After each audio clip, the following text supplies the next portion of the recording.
আজকে আপনাদের মাঝে শেয়ার করব গ্রাম থেকে আমার শাশুড়ি মা আমাদের জন্য কি কি পাঠিয়েছেন।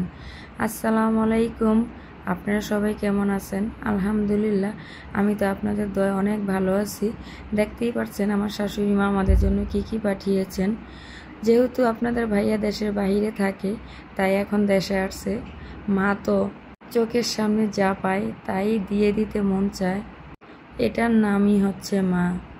এ তো নিজেদের গাছের আম, কাঁঠালগুলো মাশাআল্লাহ অনেক সুন্দর, এমনকি অনেক মিষ্টি। আমি সব কাঁঠাল খাই না, কিন্তু এই কাঁঠালগুলো আমার অনেক ভালো লাগছে। এখানে 4টা কাঁঠাল, আমরা 2টা রাখবো, আর আমার বাসুরের বাসায় 2টা পাঠিয়ে দিব। আবার তালও দিয়েছে। তালের শ্বাস তো আমার অনেক পছন্দ, আমাদের বাসা সবাই পছন্দ করে। 5 লিটার দুধ দিয়েছে, এবং কি হাঁসের মাংসটা প্রসেসিং করেই দিয়েছে যাতে আমার কষ্ট না হয়। এই তো সকালে কিন্তু কাঁঠালটা আপনার ভাইয়া অনেক চেষ্টা করছে, কিন্তু দেখে অনেক শক্ত। তারপরে বিকালে আমার আম্মা আবার এগুলাই দেখেন কাঁঠাল ভাঙার সময় শক্ত, তার কারণে কোষও একদম ভেঙে গেছে। এখন আমি রান্না করব। সকালে সবাই কাঁঠাল খাইছে, এখন আমি দুপুরের রান্নাটা রান্না করে ফেলি। এখানে আমি রান্না করব মুরগির মাংস। পুরা রান্না আমি শেয়ার করব না, যেহেতু ভিডিওটা অনেক লং হয়ে যাবে। তো আমার ছেলে মেয়ে আজকে খেতে চাইছে পোলাও আর চিকেন। আমার বড় আব্বাজান আবার মুরগির মাংসটা অনেক পছন্দ করে, গরুর মাংসটা বেশি একটা খেতে পারে না, তার দাঁতের সমস্যা। তাই এখানে একটু পোলাও রান্না করব শুধু 2 ভাই বোনের জন্য। এটাই আপনাদের মাঝে শেয়ার করছি।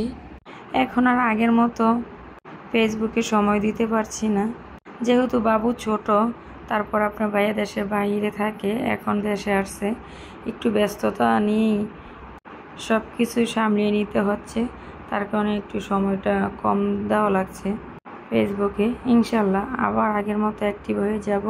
আপনি যেভাবে আমাকে সাপোর্ট করতেছেন, এভাবে যদি সাপোর্ট করেন, ইনশাল্লাহ আমার বেশি দিন লাগবে না। রিচ এঙ্গেজমেন্ট যেভাবে ডাউন হয়েছে, বেশি দিন লাগবে না এগুলো আবার গ্রিন হইতে। তাই তো আমি মুরগির মাংসটা প্রায় কমপ্লিট হয়ে গেছে। একটু গুঁড়া দুধ দিয়ে দিয়েছি। মাশাআল্লাহ পোলাওটা কত ঝরঝরে হয়েছে দেখতেই পারছেন। আমার মেয়ে তো আমার হাতে পোলাও আর চিকেন এটা অনেক পছন্দ করে। যতই রেস্টুরেন্ট থেকে এনে দিই না কেন, বলবো তুমি রান্না করলো, আমার কাছে অনেক ভালো লাগে। কার কার কাছে আমার এই রান্নাটা ভালো লাগছে বা আমার ভিডিওটা ভালো লাগছে, কমেন্ট করে জানাবেন। আজকের মতো আল্লাহ হাফেজ, সবাই ভালো থাকবেন।